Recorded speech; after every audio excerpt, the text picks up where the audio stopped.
The blonde prince leans in close on the sofa, holding her braid and teasing that they are two of a kind, while the poor blue-haired girl is completely lost and wonders why the second prince, who is supposed to be a super kind and polite noble, is playing with her like this. She gets extremely flustered and can only stutter out a tiny reply as his face draws incredibly close to hers. She tries to play dumb, but he immediately calls her out, saying that while he is faking his nice personality, she is totally faking her plain looks. He gently holds her blue hair and whispers that they are exactly the same. For a second, she thinks about how warm-hearted he might actually be, but then she quickly shakes the thought away. To understand her situation, her family is the Downer Earl House, a unique noble family that runs one of the biggest trading companies in the Craze Kingdom, right in the Cocoon State. They are a family in the Cocoon State, which means their main job is to handle highly prized imported goods from foreign lands. This includes doing business across many different nations on the map, like the Zoic, Delhi, Sare, Mature, and Craze Kingdoms, and even the Cyprus Empire. Because of this,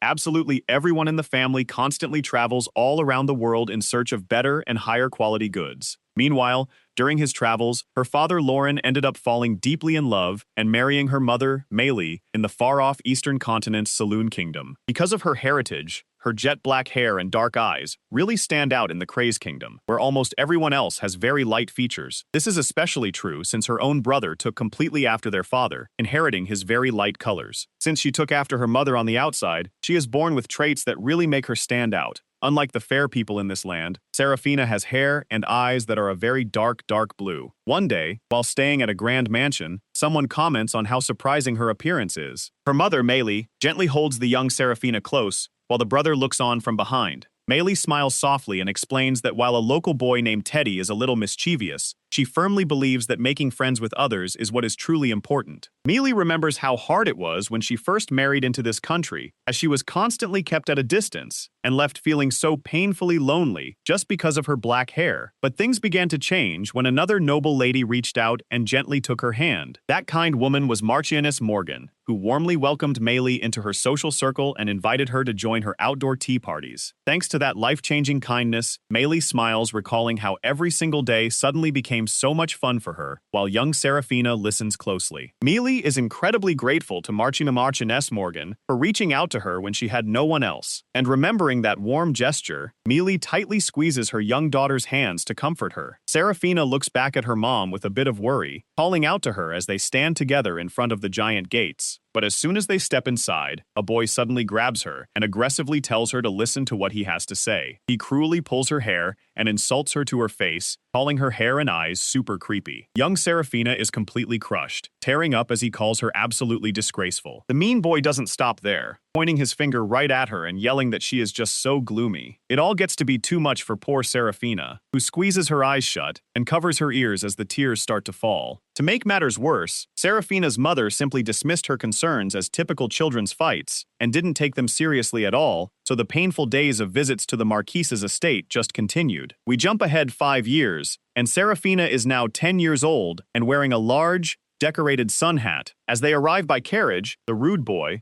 who is now much taller and wearing a formal suit, looks over at her in confusion and asks why she is wearing that specific hat. Looking away with a serious expression, she firmly tells him that she prefers this. She explains that because she is different from everyone else, he is left completely speechless. As she continues, she pulls her hat down even further, explaining that she has to hide her colors so that no one can see them. Instead of being understanding, the rude boy just points at her and yells that she is creepy. Deep down, Serafina decides she is simply not going to put up with this treatment anymore. She holds her beautiful flower hat close, promising herself to hide her colors so she won't get hurt in the future. But wait, is this a story about a broken engagement featuring a disappointing lady and a two-faced prince? Suddenly, a loud set of footsteps echoes through the grand hallway as someone rushes in. Her furious father bursts into the room, shouting that he heard the story from Julius, demanding that Serafina get ready right now. Serafina's father barged into her room, shouting that they are going on a business trip together. Hearing this,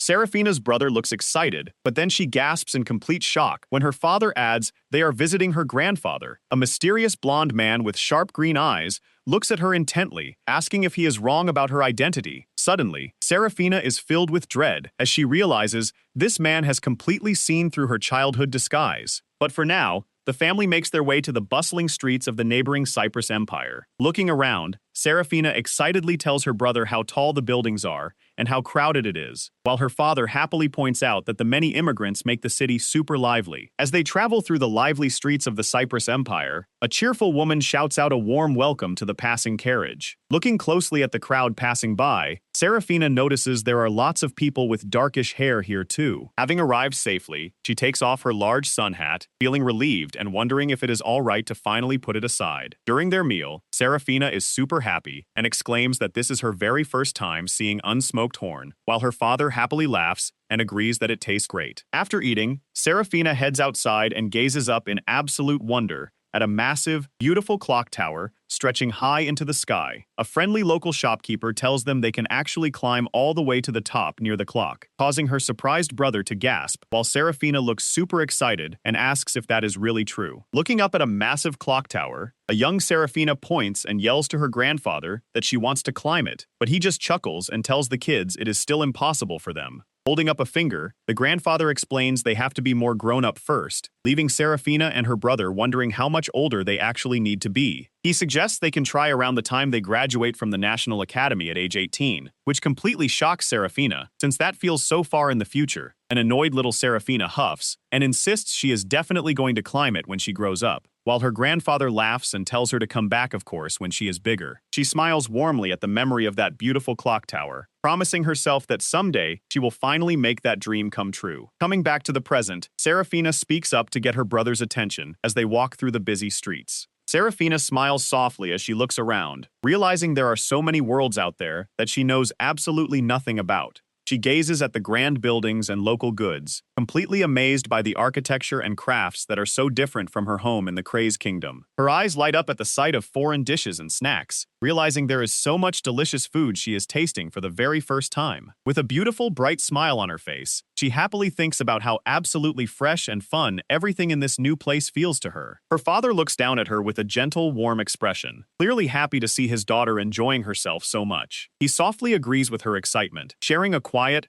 heartwarming moment together in the middle of their journey. Night quickly falls over the Cyprus Empire as the stars begin to twinkle brightly above their cozy lodging. Serafina's father quietly turns the doorknob to sneak a peek inside her room. Looking in, he sees Serafina and her maid fast asleep together, fully exhausted from their busy day of traveling. Watching her peaceful face, her father thinks about how worried he was when he heard she had been feeling so down lately. Seeing her rest so easily now, he softly smiles and quietly closes the door, realizing this trip was exactly the change of pace she needed. The next morning, Serafina's father is greeted warmly by an old friend named Garen outside a grand estate. Garen shakes hands with Serafina's father, saying he is glad they could make a good deal this time, before welcoming the young master and little lady as her father introduces his grandchildren, Julius and Serafina. But Garen suddenly pauses, looking closely and letting out a surprised sound. Serafina freezes in fear as Garen points out that deep blue hair is actually quite rare. Out of nowhere, Garen can't help but call the rare color completely creepy. The cruel words hit Serafina hard, and she tightly grips her own hair in deep sadness and shame. Seeing her distressed reaction, her father gets worried and asks her what is wrong, wondering if she is feeling unwell. Serafina is completely frozen in shock, her eyes wide as the harsh words pierce right through her. The room falls completely silent, and her brother Julius looks over in confusion, wondering what is wrong, as Serafina stands there looking incredibly small and hurt. Seeing how upset she is, both Julius and Serafina's father look extremely worried, unable to hide their concern for her. Garen starts his explanation by saying that there is actually a reason behind his reaction. He takes a sip of his tea and says he understands how they feel, but feels he has to explain the reality of the situation. As Serafina looks down sadly, Garen points out that her hair color is extremely rare in Craze, where pretty much everyone else has very light hair. But Garen leans in close, addressing the young girl directly. He mentions that over on the Eastern continent, most people actually have black or dark brown hair, which makes people with light hair the rare ones. Not only that, but he adds that people living on the Southern continent tend to have dark skin. Hearing all this, Serafina is completely wide-eyed and stunned by his words. He gently brings up the fact that she has been using magic to fake her appearance. He warmly reassures her, saying he is sure she has a very good reason for needing to do so. A surprised Serafina asks if that is really true, and a cheerful middle-aged man reassures her that it absolutely is. He goes on to explain that things like skin and hair color are simply traits of different regions, meaning one isn't any better or worse than another. He gazes warmly at the flustered Serafina, reminding her that her unique look is actually a precious gift passed down from her parents. He looks her right in the eye and tells her that such a beautiful color is simply way too wonderful to keep hidden away. Slightly stunned, Serafina gently holds a strand of her own hair as his comforting words begin to sink in. She gets quite emotional, repeating to herself that there is no better or worse, and that her features really are an important trait. Riding along in the carriage, Serafina excitedly calls out to her grandfather. Looking out at the busy streets of Cyprus, she happily tells him that she wants to travel to all kinds of different countries. She remembers how people would sometimes stare at her with curiosity when she went out. But even so, absolutely no one ever looked down on her, which only makes her want to travel and meet all kinds of new people even more. A confident smile spreads across her face as she realizes it is completely silly to care about the mean words of someone like Teddy. Now, more than anything, she is filled with a burning desire to see the wide world, get to know it, touch it, and explore it more and more. Serafina clasps her hands together and smiles happily, saying that just thinking about her dream makes her super excited. Her grandfather listens quietly, a gentle smile appearing on his face as he softly says he understands. But to set her dream in motion, he tells her she must first learn the languages of other countries, along with their unique cultures and manners. Raising a finger, he makes a big promise, telling her that if she can manage all that study, he will take her absolutely anywhere she wants to go. Her eyes light up with pure determination, and she declares with full confidence that she will study with all her might. With her grand new goal firmly set, the scene shifts to a large, beautiful mansion. Serafina is totally fired up, slamming a huge pile of study books onto her desk as she tells herself to stop moping and feeling down over Teddy once and for all. She gets straight to work, writing away happily, while telling herself that if she puts in the time to study, so many fun things are bound to wait for her in the future. Before long, she runs out of her room and surprises her maid by handing over a completed workbook, leaving the maid completely shocked at how fast she finished it. Serafina then runs to her father and asks him to hire even more tutors, which completely catches him off guard as he asks in disbelief if she really wants to add more lectures. Her tutors can barely keep up with her insane pace, noting with sweat drops on their faces that the young lady is working unbelievably hard. She even corners her grandfather, asking to travel to the mature kingdom next to test out her language skills, which leaves him utterly shocked that she has already memorized all of her lessons. Serafina's father laughs and praises her hard work, happily inviting her to join him on his very next buying trip, which makes her jump for joy. Upon arriving at the bustling foreign market, Serafina is completely thrilled as a local merchant hands her a fresh treat. Her father guides her through the beautiful brick-woven streets of the unfamiliar city, showing her around. Serafina gets to put her hard work to the test, happily chatting with the local shopkeepers in their own language as she collects some fresh goods. She flashes a brilliant, proud smile, absolutely thrilled that all her intense studying has finally paid off. Back home in her room, the successful trip only fuels her drive, and she sits right back down at her desk to study even harder. Serafina's father looks on with a warm, proud smile as his daughter works hard at her studies. Peeking around the corner, Serafina's mother mentions that it is time for Serafina to head over to the Marquis Morgan's estate. Serafina's brother walks up with his book and addresses his mother, who admits it would be a real pity to interrupt Serafina and her father while they are getting along so well. She agrees that their bond is wonderful, but she sighs and says it is still a shame they have to cut their time short. Hearing this, her brother pumps his fist in excitement, ready to get moving. But just as everything seems to be going perfectly at the beautiful estate, unexpected trouble is right around the corner. Serafina's father stands in his office with a bright smile, casually dropping the massive news that Serafina's engagement has already been decided. Hearing this, Serafina and her brother are completely frozen in place, staring at him in utter shock. Serafina cannot believe her ears, gasping in disbelief as the reality of the situation hits her. Her brother immediately steps forward and begs their father to wait, demanding to know why they are suddenly talking about this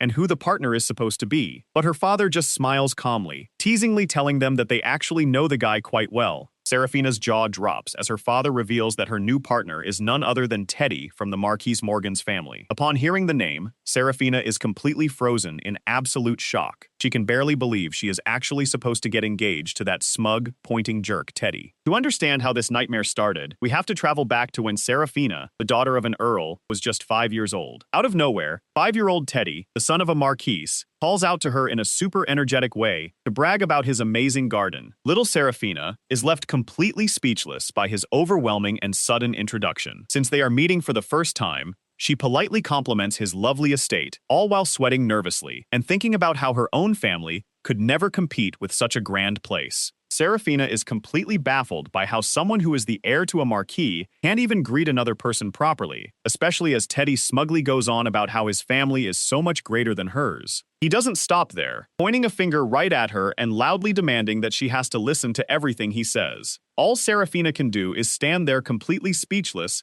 and frozen under his intense, demanding stare. She remembers that her mother had brought her here and specifically told her to get along with him, but looking at his smug face, she quickly realizes this is going to be a disaster. She gets a complete sweat drop on her face and thinks to herself that making nice with this kid is absolutely impossible. Thankfully, her brother steps in, calling her name to rescue her and suggesting they head back to their mother, leaving Teddy shocked that they are leaving so soon. Just as they try to walk away, Teddy gets completely furious and blocks them, yelling to ask where they think they are going. He snaps and barks at Serafina to listen to him, aggressively grabbing her by the hair as she gasps in pain. Teddy continues to yank on her hair, calling it creepy, and complaining about how the color makes no sense because it is completely different from her brother's. Serafina is in tears from the pain, begging him to stop and crying out because he is hurting her so badly. Seeing his sister in trouble, her brother stops dead in his tracks and yells out her name, Seraphi, in absolute shock. The sudden commotion and screaming even shock the nearby mansion staff, who can only watch on in utter disbelief. The mansion staff quickly rush in to grab Teddy Morgan and hold him back, but the angry boy just tries to kick free, screaming at them to let go and calling them super rude. Still throwing a massive tantrum, Teddy Morgan yells out, demanding to know who they think they are treating him this way.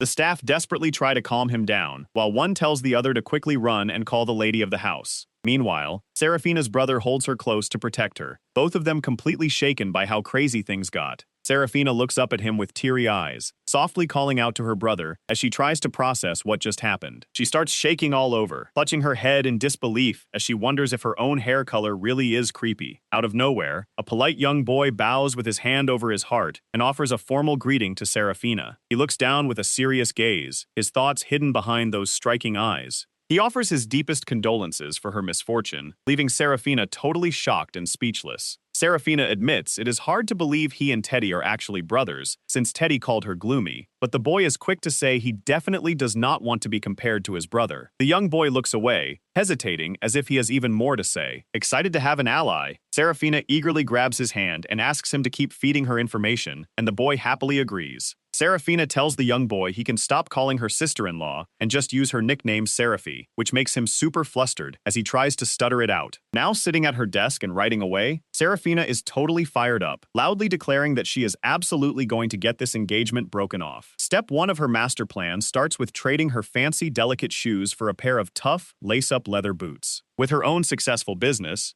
the Downer Trading Company, up and running, she knows she has plenty of money and will be completely fine on her own. Standing proudly near a massive trading ship, she tells herself there is absolutely no reason to force herself into a miserable marriage. She gets to work right away, eagerly taking notes as she starts researching ideas on exactly how she can pull this off. To pull off her plan, Serafina works tirelessly to expand her business, walking through the busy town streets with her friendly manager to secure more trade routes. Seeing how hard she is pushing herself, Teddy's brother gets worried and tells her she should rest, but she sparkles with energy and insists she is totally fine. Not long after, an official letter from Teddy arrives at her family manor, bluntly demanding that she come visit him. But Serafina has absolutely no time for his nonsense, complaining about how busy she is as she tosses the letter right into the bin. This pattern keeps repeating, with Teddy sending more angry letters demanding that she show her face and telling her he has had enough of being avoided. Sitting back with a relaxing cup of tea, Serafina happily ignores every single message, thrilled that her plan to make him hate her is working right on schedule. And just like that, the day she finally enrolls at the National Academy arrives. As Serafina looks around the crowded hallways, she is super relieved to find out that she is in a completely different class than her annoying fiancé Teddy. She lets out a quiet sigh of relief, happy to have some peace of mind. The sheer thought of having to look at his face in the same classroom every single day would have been absolute torture. But just as she is walking away, someone calls out her name, causing the students nearby to turn around and stare. Serafina halts in her tracks, her expression instantly turning into a frown as she hears that voice. Teddy runs up shouting about how she should have greeted her fiancé on the first day of school, demanding to know if she's even listening. Instead of getting upset, Serafina just lets out a creepy, mischievous little smile. Hearing him call out for Sarah, she slowly starts to turn around. She looks him dead in the eye with a heavily freckled face and a smug grin, saying it's been a while. She She does a polite little head tilt, calling him Lord Teddy in the most exaggeratedly sweet voice. Teddy takes one look at her face, completely panics, and screams out, demanding to know who she is. Serafina is completely speechless, trembling with anger as she realizes Teddy is nothing but a rude, thoughtless idiot. A maid giggles, finding it pretty funny that Teddy is speaking this way, even though the guy he is talking about is his very own older brother. The younger brother sighs softly, his serious eyes showing his deep frustration with the whole family situation. He complains that their mother spoils Teddy far more than necessary because he is physically weak and frail, letting him push people around while demanding treats. Because of all that constant pampering,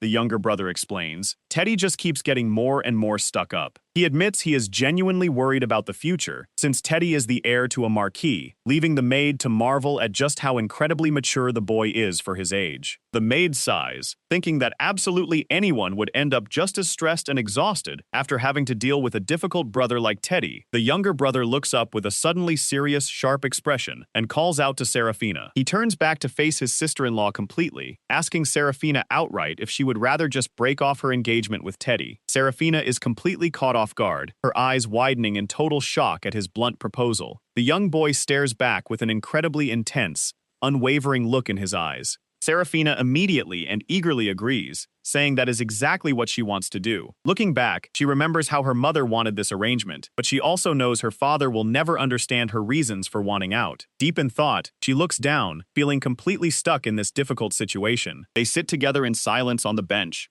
both quiet as the heavy reality of the situation settles in. Breaking the silence, the boy touches his collar and suggests an alternative plan. Serafina gasps in total shock, her eyes wide as she tries to process what he just said. He looks right at her and suggests that she simply set things up so that Teddy is the one who ends up breaking off the engagement himself. Teddy's younger brother lays out the strategy, explaining that if Serafina can just get Teddy to hate her, his huge ego will definitely push him to call off the engagement himself. Serafina is a bit doubtful and admits she is pretty sure Teddy already hates her, but the younger brother sighs and says his brother is just like that with everyone. The young boy points out that Teddy has a ton of pride, so the key to breaking him is for Serafina to get much better grades than him. He advises her to stay totally calm no matter what Teddy says, and to shut down his insults with simple common sense and sound logic when he inevitably throws a temper tantrum. By calmly suggesting that Teddy should just study harder and get better grades himself, she will completely reject his smug attitude. The younger brother sighs in relief, letting her know that doing this finally created some distance between them and made life way easier, leaving Serafina feeling really bad for what the poor kid had to put up with. Then, Teddy's younger brother drops another little hint on her. He gazes at Serafina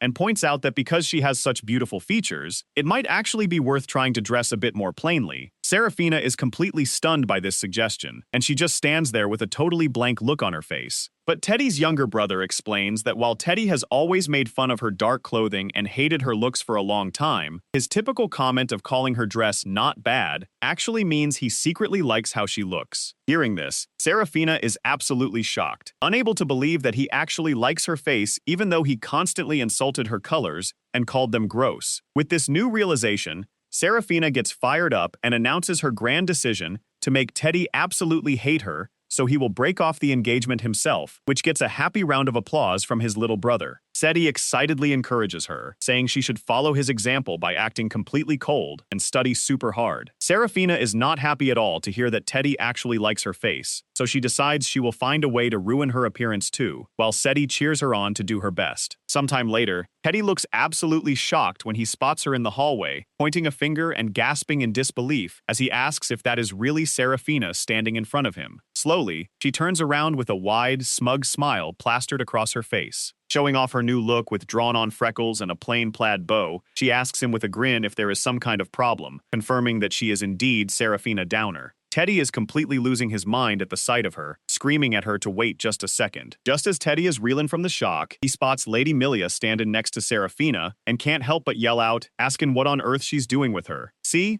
Milia is the daughter of a powerful duke, a real high-class lady who always looks super elegant with her fancy lace fan. In fact, she's actually the second highest ranking person in the entire academy, right after the third-year prince, Prince Leonard. So when Milia gives a quick glance back over her shoulder, Teddy is instantly flustered and breaks out in a nervous sweat. Milia lets out a smug smirk that totally panics Teddy and Seti, leaving them both shaken in fear. Seti realizes they managed to get away safely, but whispers to himself that it's only because Milia acted as their shield. Serafina smiles warmly and thanks Lady Milia, feeling relieved that she doesn't have to face too much social pressure, even with her silly look. Lady Milia smiles right back, letting Serafina know with a playful wink that she's actually the one who's super grateful here. It turns out that when they first got to the school dormitory, Lady Milia loudly made it clear that she absolutely did not want a personal maid. The stressed-out school headmaster panicked at the news, pleading with her to at least share a room with a student she actually trusted. That request was the perfect excuse, and a tiny, cute version of Serafina celebrates getting picked as the lucky roomie. Lady Milia explains that she can now happily enjoy her school days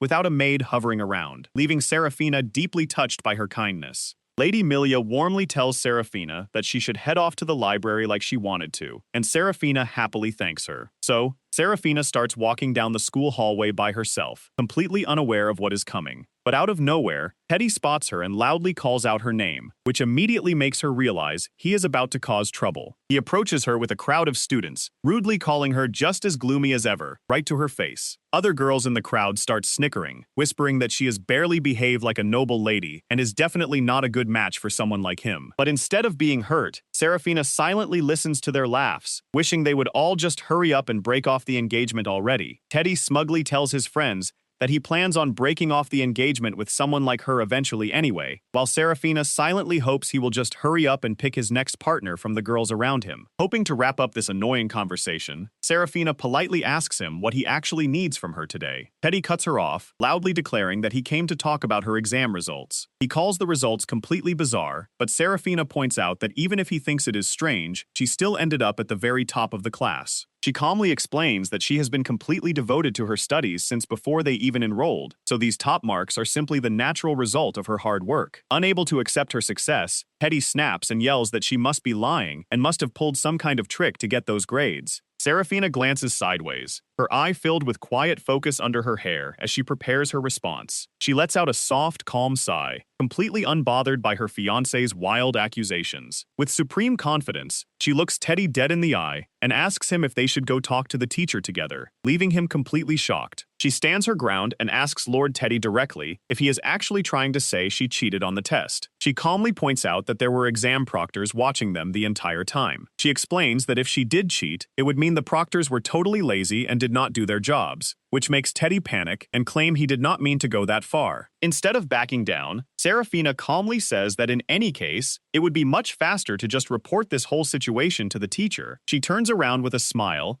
and tells the onlookers that they should all come along with them as well, which completely catches them off guard. Immediately, the students start sweating and stuttering that they did not say anything, which leaves Teddy absolutely speechless and yelling in confusion. Serafina lets out a quiet, knowing nod as she says she sees what is really going on here. She raises her hand and points her finger forward, simply saying, "Well then," as she prepares to make her move. With a cold glare, she calls out to Lord Teddy, leaving him totally flustered and frozen in place. Serafina gets right in his face with a cold look, telling him to head this way. Pointing down the empty hallway with absolute confidence, she asks him if they shall go. That icy glare of hers is so intense it completely freezes him in place. Teddy's eyes widen in sheer shock as he breaks into a cold sweat. Deeply flustered, Teddy points at her and shouts that her face is completely different, but Serafina just casually yawns and says it has indeed been a long time since they last met. She explains that while she used to resemble her mother, she lately seems to take after her father, though a panicked Teddy yells back that she does not look like her father either. Serafina explains that to handle foreign ingredients, one must first taste them, prompting her arrogant fiancé to complain about her physique and accuse her of eating way too much. He then moves on to insult her haircut, grumbling that he cannot even see her eyes or face, but Serafina simply excuses it by saying she got a forehead scar the other day and is trying to hide it. Hearing that she has a scar on her face leaves him completely shocked. He starts questioning if someone like that is actually marrying into his rich family, which is exactly the reaction Serafina was hoping for, as she gets super excited. Seizing the perfect chance,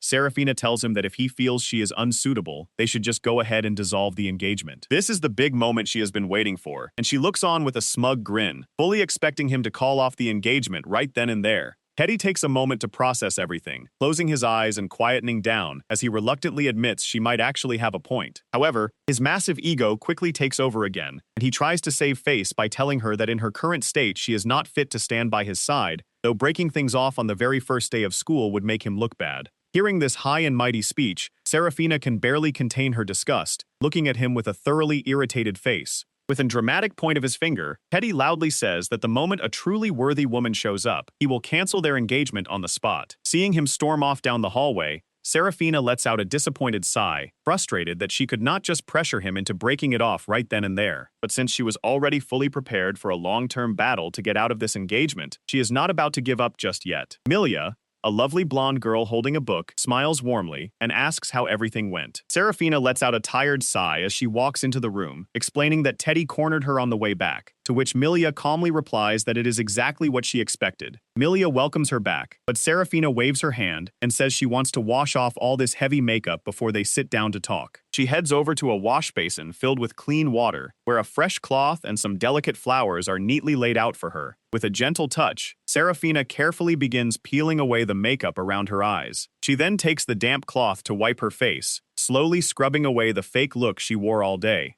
First, Serafina starts stripping off her disguise, removing the tight wrapping she uses to hide her real shape. Next, she reaches up and carefully undoes her tight, braided hairstyle. As she lets it go, her gorgeous hair tumbles down in beautiful, glistening waves. Sighing with relief, Serafina is super happy to finally be free from all those cramped bindings. With the disguise completely gone, her stunning, true appearance is finally revealed. Seeing her friend's real face, Milia squeals with joy, looking absolutely thrilled by how beautiful Serafina actually is. Milia hugs Serafina tightly, gushing over how beautiful she is, though she admits she was pretty shocked when she first saw Serafina's incredible transformation makeup. Looking back on how they pulled off the disguise, they remember taping up her face and styling her hair, deciding that if they were going to do this, they had to go all out. Serafina proudly smiles, boasting that she supervised the fake body shape perfectly to make sure the ruffles looked great and hid her true self. She thanks Milia for helping her wrap all those towels around her waist, happily declaring that all their hard work was totally worth it. Milia is a bit taken aback by her intensity, but gets pumped up, playfully shouting in agreement and promising to do her absolute best to help Serafina get her engagement broken. Fast forward a month since starting school, and Serafina's disguised self is working like a charm, as everyone in class is keeping a nice, safe distance from her. Just as Serafina is talking with her fiancé, an elegant girl with long blonde hair bursts through the classroom door, calling out for her beloved Serafi. Milia completely ignores the tense atmosphere, flashing a bright, cheerful smile while inviting everyone to go grab some lunch. The sudden, cheerful interruption completely catches the rest of their classmates off guard, leaving them speechless in the background. The blonde noble boy starts sweating, stumbling over his words as he tries to say her name, but he quickly loses his temper, shouting that he has had enough and that talking to her is just a massive waste of his time. He angrily storms off with his friends, and the moment his back is turned, Serafina playfully sticks her tongue out at him, thrilled that her plan is working so well. Walking through the school hallway, a student's attention is caught from behind by a group of classmates talking further down the corridor. A handsome student with light hair parted to the side turns around, catching a glimpse of Serafina as she walks past. Suddenly, Serafina rushes over and catches everyone by surprise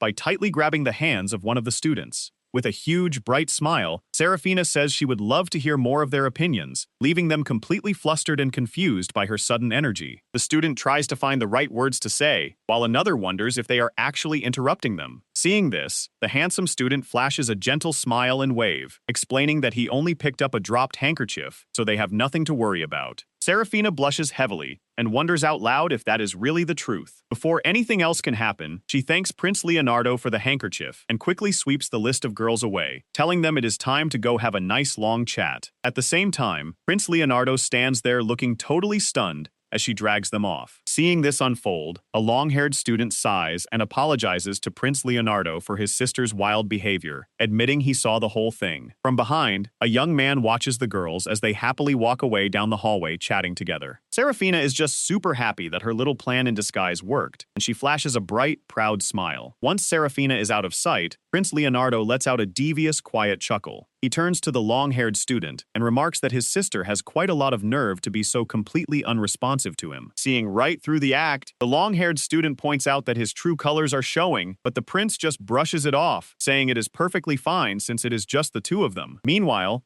the prince keeps thinking about Serafina, recalling her name with a bit of a puzzled look. Looking back over his shoulder, a knowing grin spreads across his face as he decides that she seems incredibly interesting. He then looks down at his hand, realizing he is holding on to a folded handkerchief she must have left behind. As Serafina tries to make a quick getaway, Prince Leonardo suddenly calls out, politely asking her to wait. He flashes her a charming smile and holds up her lost handkerchief, asking if it belongs to her. Realizing she has been caught, Serafina admits it is indeed hers and thanks him for going out of his way to return it. Meanwhile, the other girls in the hallway watch the interaction, completely flustered and whispering in excitement over the prince. But Serafina is not charmed at all, staring him down as she thinks about how this guy is none other than Prince Leonardo. She knows his reputation all too well. He is supposed to be super smart, amazing at martial arts, and incredibly good-looking. Serafina is well aware of Prince Leonardo's reputation as the perfect prince, looking like a fresh and charming nobleman. He always acts incredibly soft-spoken and is known for being super gentlemanly to literally everyone he meets. The girls at school can't help but stare as he walks by, whispering about how he's only 18 years old. Despite his young age, he's already done amazing things as a diplomatic assistant, which drives all his fans totally wild. Seeing everyone swoon, Serafina gets it and admits she can definitely see why he is so popular with the crowd. But then she shrugs it off, telling herself his high status has absolutely nothing to do with her anyway. Serafina is completely frozen in shock when Prince Leonardo suddenly calls her by her real name, so she hesitantly asks him if he actually knows who she is. The prince calmly explains that he knows her because she is Urias's younger sister, which catches her completely off guard as she repeats his words in surprise. It suddenly clicks for Serafina, who remembers that her brother recently became the assistant to the second prince. Prince Leonardo just gives her an incredibly warm, sparkling smile, looking as flawless and charming as always. Serafina secretly thinks his bright smile is way too dazzling, but she still bows politely and thanks him for looking after her brother, while some nearby girls fangirl over how bright and handsome the prince is. Just as they are talking, some other girls from the school hesitantly call out to Serafina in total shock, catching both her and Prince Leonardo by surprise. Serafina is completely taken aback when she hears someone ask her if she is holding a handkerchief from the Downer Company. Before she can think, two other girls immediately apologize and try to drag her away from Prince Leonardo, but Serafina simply admits that it is indeed a Downer Company handkerchief, while he teasingly asks if they are just using her to talk to him. The girls excitedly mention that they are actually huge fans of the handkerchief series, leading Serafina to think to herself that she should make a quick exit and stop being a nuisance. Staring down at the fabric, she can't help but remember that this specific handkerchief series is actually quite special to her. In fact, it was the very first job that she had managed to source all by herself. She remembers pitching the idea of a wildflower-dyed handkerchief as an affordable fashion item for lower-ranking nobles who couldn't easily buy expensive luxury goods.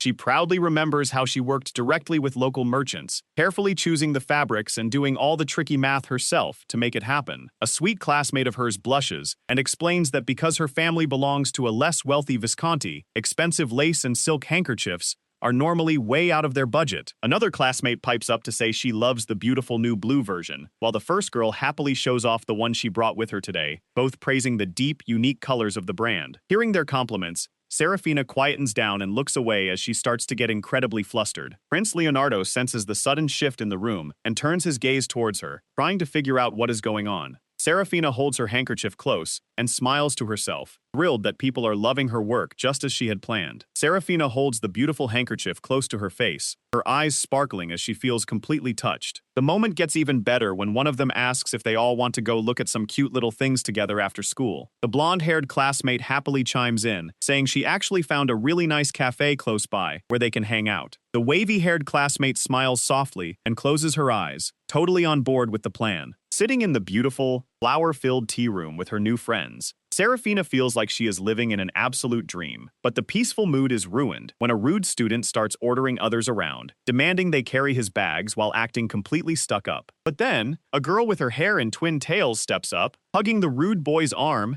and excitedly calling him Lord Teddy, making Lord Teddy look completely shocked. A concerned student tries to step in, warning Lady Mariella that she is going way too far, but Lord Teddy and Lady Mariella just turn around in confusion in the middle of the hallway. Instead of getting angry, Lord Teddy suddenly blushes and smiles, telling Mariella she is super cute, which leaves the onlookers absolutely speechless. While they walk off together in their own little world, some other students cannot believe what they are seeing and wonder if this is actually happening. Seeing this bizarre couple, the other boys decide this is getting to be a bit too much and start slipping away one by one. Ultimately, the only people left by his side are his longtime friend, Lord Kevin, and a few others who simply missed their chance to run away, while everyone else actively avoids him now. One of the girls points out that being around someone like that is just like holding a ticking time bomb. Serafina is completely frozen in shock, sweating as she listens to the harsh reality of the situation. She nervously points and asks about all the other female students who used to follow Lord Teddy around. Her classmates look at each other, clearly knowing the harsh truth about his disappearing fan club. With dry, empty eyes, she is told that right now, there are absolutely 0 girls left willing to be near him.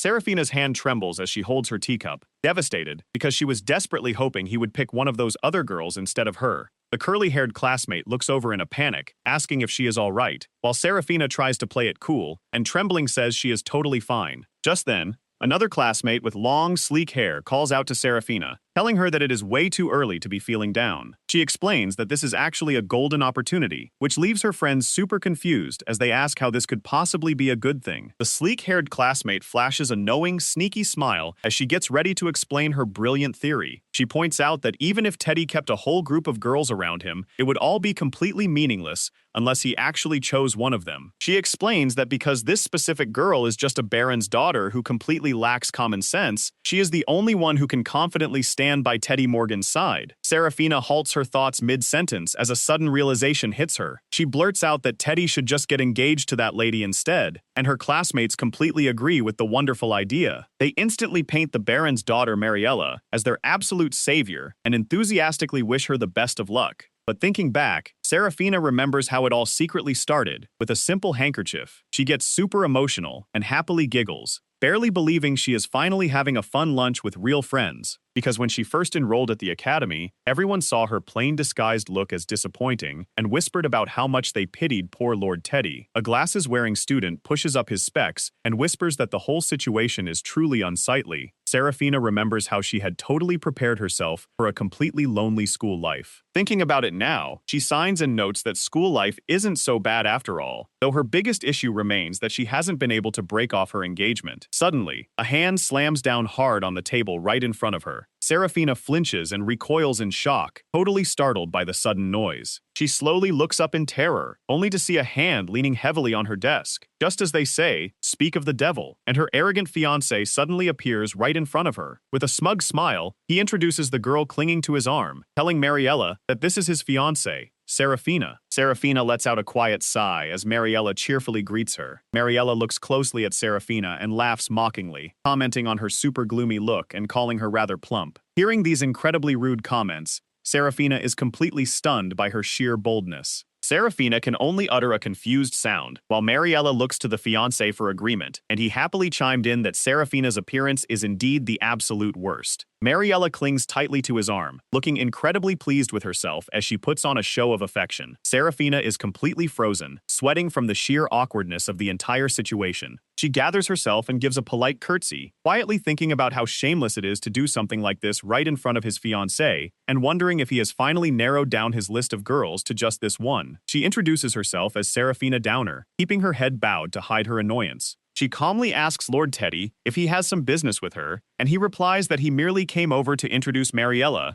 leaving Serafina to simply nod in understanding. He proudly tells her to take a good look, showing off his new companion with a smug grin, while Mariella clings to him. To make matters worse, Teddy gets totally weird and asks if Mariella isn't just the cutest thing when she is being spoiled by him. He smugly tells Serafina that if she acted more like her, she would actually be tolerable, but Serafina instantly thinks to herself that there is absolutely no way. Just as quickly as he started his rude rant, Teddy waves goodbye and walks away, leaving a totally stunned Serafina wondering what on earth that was all about. As Serafina looks on in disbelief, 2 schoolgirls nearby speak up, explaining that she is the transfer student everyone has been talking about. Serafina asks them if they know her, to which the girls hesitate and say they only know a little bit. They explain that she is actually a baron's daughter who recently transferred into their school. The girls explain that Mariella was actually a commoner at first, but she became an adopted daughter of a noble house when her mother remarried. They also heard she was super late to enroll at the school because she had to spend so much time being tutored back in her family's territory. On top of that, her sense of personal space is apparently a bit unusual, with her happily throwing her arms around different boys without a second thought. Hearing all this, Serafina is sweating, saying she completely gets the picture now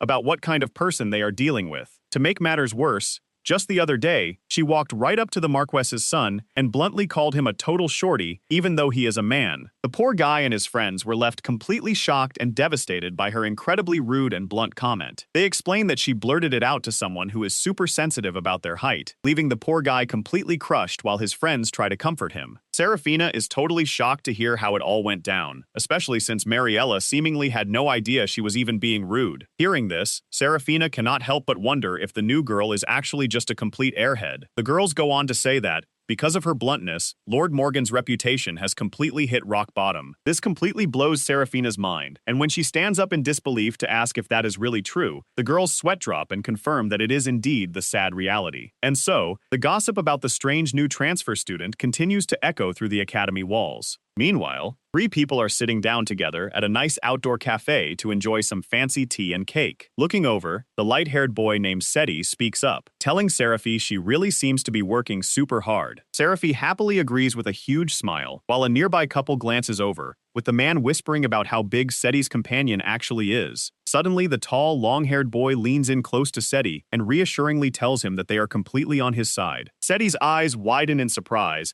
as the boy tells him to never hesitate to rely on them whenever he needs help. Hearing such kind and supportive words, Seti is left completely speechless and can only let out a soft gasp. Seti is so touched by their kindness that he offers a heartfelt thank you, which brings warm smiles to both Seraphi and the long-haired noble. The long-haired noble gently raises a finger and happily asks Seti to start calling him Big Brother Yuri from now on. Hearing this, Seti's eyes light up with pure wonder and excitement, completely caught off guard by the sweet request. With a beautiful, bright smile, Seti happily agrees and calls him Big Brother Yuri. Seraphi quietly watches the two bond, looking incredibly pleased with how things are turning out. As Seti happily enjoys his snack, Seraphi is super relieved that she finally got to see a genuine, childlike smile from him. Seraphi walks off with Yuri, but she cannot help but clench her fist in frustration. In his head, Yuri feels deeply for them, wishing there were more supportive adults around to help out Seraphi and Seti. Meanwhile, sweet little Seti waves goodbye to them with a huge, happy smile on his face. Seraphi waves back as she calls Yuri her dear brother, while Yuri gets a bit flustered, telling her to stop. Yuri looks at her, thinking about how hard she's working, even going so far as to wear this disguise. He notes with a sigh that despite all her efforts, she still hasn't managed to break off her engagement. Looking at the grand school building, Seraphi wishes there was some kind of catalyst to finally get things moving. Just then, her friend runs up and excitedly yells out Milia's name, saying how happy she is that they are in the same class starting today. Milia smiles warmly and explains that because they are in their second year now, classes are naturally divided by their grades. Their other friends Lisa and Catherine join in on the excitement, happily saying they are super glad they studied hard to make it here. But as her friends celebrate in the background, Seraphi grows stressed, realization hitting her that she is already in her second year, and yet her engagement still hasn't been broken off. Looking down at her papers while inside the school hall, Seraphi admits to herself that she is really starting to get impatient. Seraphi sits quietly with her book and papers, looking quite thoughtful as she studies. Suddenly, Lord Teddy bursts in with his sister clutching his arm, yelling that he has finally found her, and asking if this is where she has been hiding. Taking a deep breath, Seraphi looks up and politely reminds him that they are in a library, calmly asking Lord Teddy to please keep his voice down. But Lord Teddy instantly snaps back, telling her to shut up as his sister clings tightly to him. Seraphi narrows her eyes, staring at him in silence, as she processes his rude behavior. She then looks down at the sheet of paper in front of her, completely confused by what she sees written on it. Looking closely at the papers, Seraphi realizes it's the class assignment from the other day, and Lord Teddy demands she do it for him, simply because she's his fiancée. But wait, looking at the extra pages, Seraphi points out that there seems to be a portion belonging to Lady Mariella as well. Without skipping a beat, Lord Teddy loudly confirms that of course there is, while his sister smugly agrees, leaving Seraphi completely baffled as to why she should do her work too. Pointing a finger right in her face, Lord Teddy angrily orders her to finish both assignments and hand them in by tomorrow morning. He demands to know if she's got it, but Seraphi just sighs in total disbelief at how incredibly rude and demanding they are being. Left alone at her desk, Seraphi stares down at the heavy stack of papers, her eyes narrowing as she gets seriously frustrated with their terrible behavior. Seraphi looks down at the massive stack of papers and wonders why they even bothered coming all the way to the library just to dump this on her, instantly deciding there is absolutely no way she is going to do their work. But as she pauses to think about it, a sudden realization hits her, making her stop in her tracks.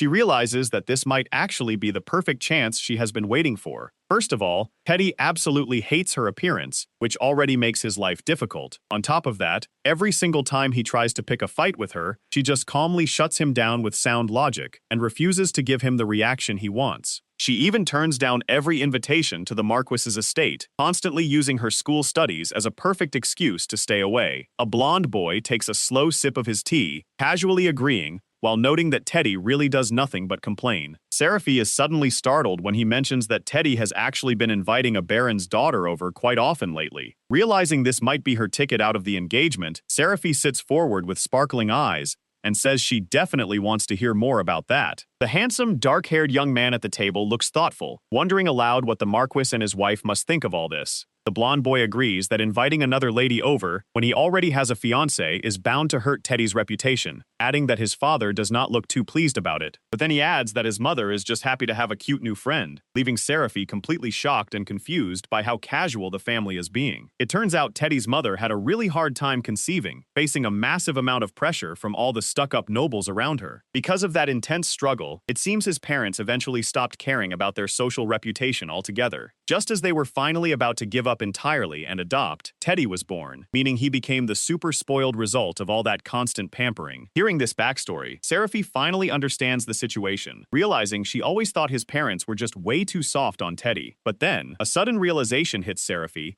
as she pieces things together. With this new information in mind, she looks over at the blonde boy and wonders how Seti fits into all of this. Looking closely at Seti, she tries to read what is hidden behind those sharp, quiet eyes. Seraphy admits she feels bad for his mother, but Seti is completely cool and blunt, saying that raising Teddy to be a fool with zero common sense is a totally different problem. He points out that Teddy might not even try to call off the engagement because he thinks a baron's daughter is simply too low in status for him. Seti adds that if Teddy breaks it off when Seraphy has done nothing wrong, then the Morgan family would be entirely at fault. Seraphy listens to this clever reasoning and wonders if Lord Teddy is actually smart enough to think that far ahead himself. Seti just looks back at her and bluntly sighs, saying that the guy is honestly a lost cause anyway. Seraphy remembers how a boy named Lord Kevin from the same Marquis's house must have said something to Teddy, pointing out a potential culprit. She clearly remembers Kevin smugly mocking her, saying she has a disgraceful appearance. He had teased her cruelly, asking how someone looking like her could ever call herself a noble lady. Seraphy gets really angry just thinking about it, feeling that he is the one who insulted her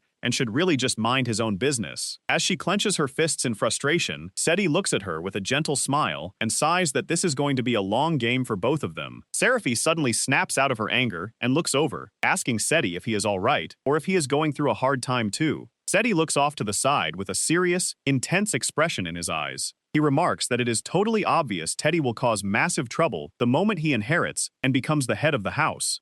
Seti warns that if things go badly enough under Teddy's rule, their family could even have their noble title completely taken away. He tightly squeezes his hands together, explaining that he is trying to prepare himself so he will not be in trouble if the absolute worst happens. Looking determined, Seti adds that this is exactly why he has to study and work extra hard too. Hearing him carry such a heavy burden all by himself, Seraphy looks at him with deep sympathy and softly calls out Seti's name. Listening to the boy's heavy worries, the tall man looks quite impressed by his maturity. He directly praises Seti, saying it is amazing how, even in such a bad family environment, he is still looking out for everyone and planning ahead for the future. The tall man then brings up the Downer Company, explaining a bit about them. He explains that they are always searching for talented people so they can gladly act as Seti's guardian if anything goes wrong. He tells the stunned boy that he really does not have to worry about a thing anymore. Hearing these incredibly kind and reassuring words, Seti's eyes tear up as a wave of relief washes over him. We cut to the Grand Academy building, where the students spend their daily school life. A group of female students are walking together, chatting happily, as they plan to hurry over to the cafeteria after hearing this month's special dessert is apple pie. The girls' excited talk continues,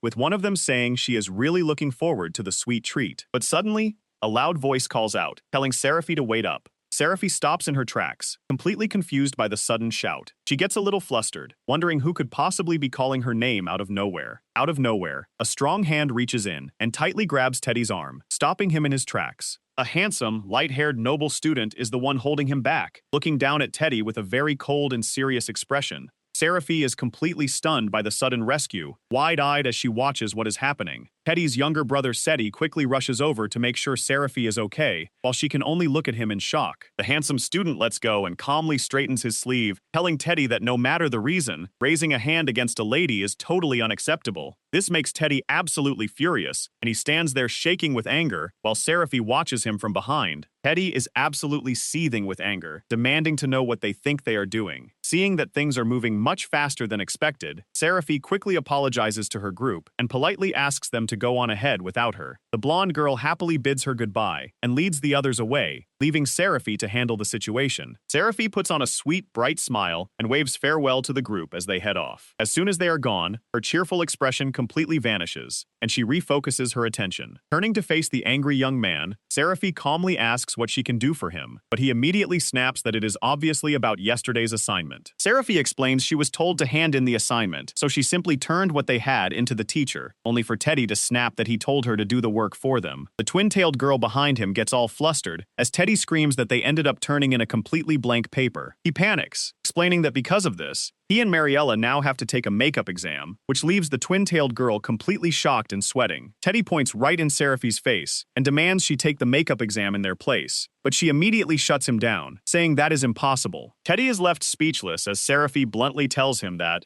in the first place, it is just wrong to make someone else do your own work. As she walks away, Seraphi adds that doing what he wants is academic dishonesty, making Teddy shake with anger as he screams that she is just as guilty for accepting it in the first place. Seraphi stands her ground firmly, refusing to help him and stating she never agreed to any of it in the first place. She points out that Lord Teddy was the one who left the assignment behind and walked away on his own accord. He quickly gets defensive, shouting that because Seraphi is his fiancée, her excellent grades should be used to bail him out at times like this. But Seraphi calmly cuts him off, telling him that he is completely mistaken. Looking him dead in the eyes, she makes it clear that her hard work is strictly for her own sake, not his. Seraphi finishes her point by making it clear that her hard work is definitely not meant for doing other people's assignments. This completely sets Teddy off, and he yells at her, asking how she dares to call her own fiancé someone else. A blonde girl nearby gets a huge headache from all the shouting, absolutely sick and tired of having to deal with this drama. She wonders why they have to fight so much over a simple assignment, realizing things have gotten way out of hand. She turns to Teddy and gently points out that his grades aren't exactly great to begin with. Teddy is shocked as she drops a major truth bomb, asking why he doesn't just quietly take the makeup exam himself. Totally losing his cool, Teddy raises his fist in a rage and yells at Seraphi. Seeing his fist flying toward her, Seraphi stands her ground and internally says yes, hoping he actually does it. As Teddy swings in slow motion and a classmate gasps in horror, Seraphi waits for the impact. She realizes that if Teddy actually hits her right here in front of everyone, even her father would have to break off their engagement. She tightly squeezes her eyes shut, bracing herself for the incoming blow. But to her complete surprise, someone catches Teddy's arm and stops him, leaving Seraphi absolutely shocked because she had no idea this guy was even involved. Teddy is completely shocked when his arm is suddenly grabbed out of midair, gasping in pure disbelief. He looks up to find none other than Prince Leonardo, who wears a calm, knowing smile. Seraphi is totally stunned as she stares up at the prince under his protective shadow. She quickly agrees and says she understands, while secretly wondering what on earth a chat with the second prince is going to be about. Prince Leonardo gazes down at her with a gentle, soft look in his eyes. He wraps his hand around her head, gently reassuring her that everything is going to be completely fine. To keep her safe from the tense situation, Prince Leonardo insists on going with Seraphi, who sighs in relief and calls him her brother. They make their way into a grand, quiet room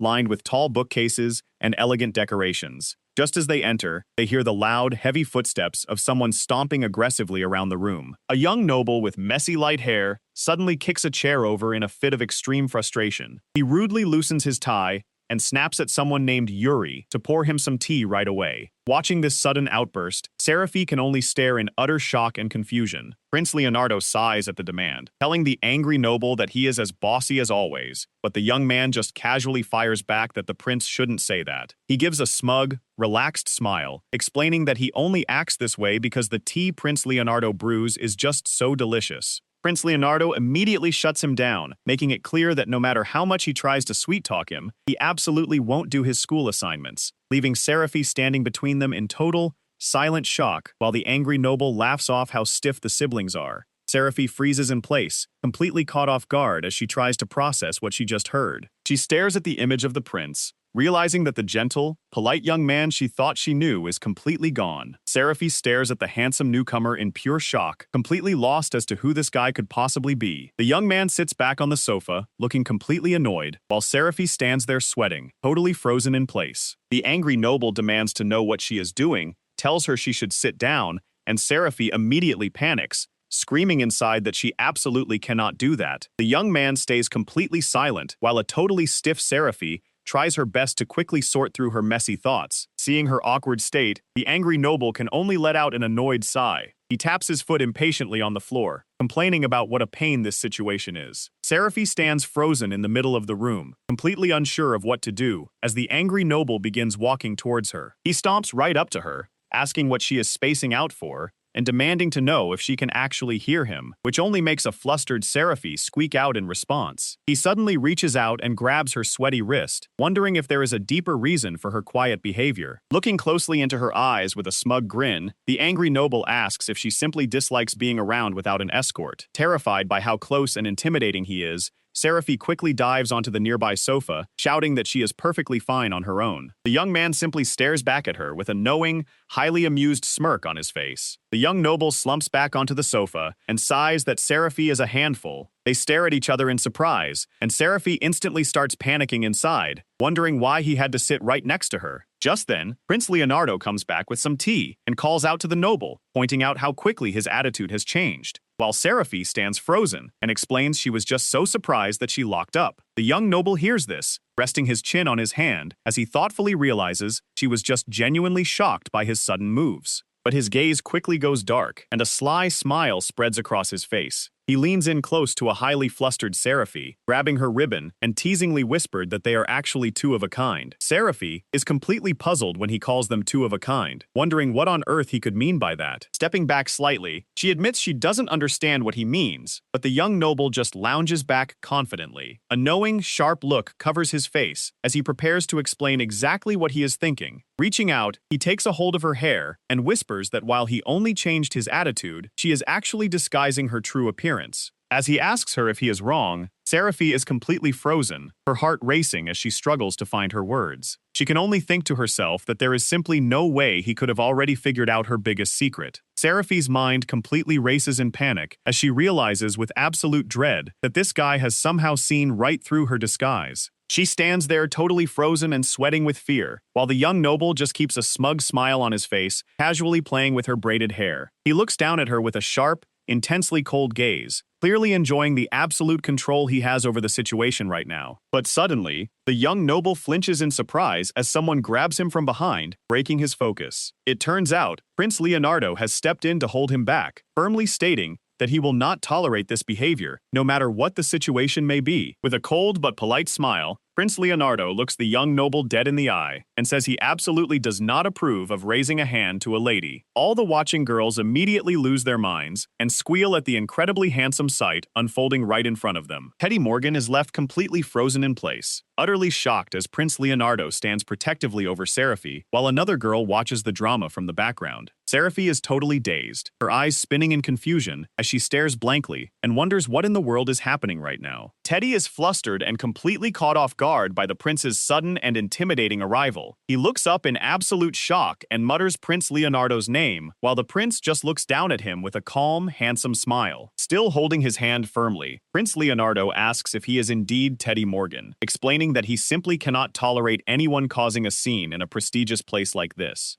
Prince Leonardo confronts the troublemaker directly, asking him why he doesn't just go back to class to cool his head, leaving Teddy completely speechless. Teddy tries to argue, but the prince squeezes his wrist so tightly that he can only let out a painful groan. The prince glares down at him with an incredibly cold, piercing look that says he is absolutely not playing around. While keeping a protective hand around Seraphy, Prince Leonardo firmly states that there is nothing left for them to talk about. With a beautiful but terrifyingly fake smile on his face, the prince calmly commands Teddy to just go back. Feeling completely terrified and outmatched, Teddy stammers nervously and begs to be excused before quickly backing away. Just as things seem to settle down, Prince Leonardo stops and tells Teddy there is one last thing. The prince turns around with a wink and places a finger to his lips, keeping things mysterious. He cheekily tells Teddy that he believes in him, but adds that Teddy should really do his own homework from now on, which makes the troublemaker completely blush with embarrassment and shout in frustration. With that final warning out of the way, Prince Leonardo quickly turns back and tells Seraphi that it is time for them to go. After they walk away, the prince turns his attention to the crowd of onlookers and politely tells them that they should all head back as well. He points out that they do not have much time left for their lunch break, prompting the other students to agree and quickly disperse down the hallway. Seraphi hesitates and stammers nervously as she tries to find the words to speak with the prince. With her hands clasped tightly, Seraphi looks up and sincerely thanks Prince Leonardo for stepping in to help her. The prince turns to her on the path and gently asks if she is hurt, to which she quickly assures him that she is completely fine. In her head, Seraphi realizes things are getting complicated, thinking that if Teddy had actually hit her, it would have been an easy way to get her engagement cancelled. Anxious to get away from the awkward situation, she tells himself she needs to quickly head back to Milia and her other friends. But before she can make a move, Prince Leonardo stops her and brings up the topic of her fiancé. Prince Leonardo looks closely at Seraphi and asks if that guy was just acting on his own, which takes her completely by surprise. Confused by his sudden questions, Seraphi explains that their engagement was entirely decided by her parents, not of her own will, making Prince Leonardo wonder why her fiancé is suddenly asking about rare silk cocoons from the eastern continent. Prince Leonardo leans in with a serious look, asking if her fiancé has forced her to do anything else besides handling his academy assignments. Seraphi thinks back and admits that she simply rejects everything, recalling how he previously demanded things regarding her family's estate. Noticing how stubborn and persistent her fiancé is, Prince Leonardo asks how exactly she managed to turn him down, leaving her wondering what he is getting at. Feeling like she is on trial, Seraphi tries to stay calm and explains that while she refused him normally at first, she eventually just sent all his requests straight back to her father. Prince Leonardo quietly chuckles and mutters to himself that he finally understands the situation. He then extends his hand and smoothly says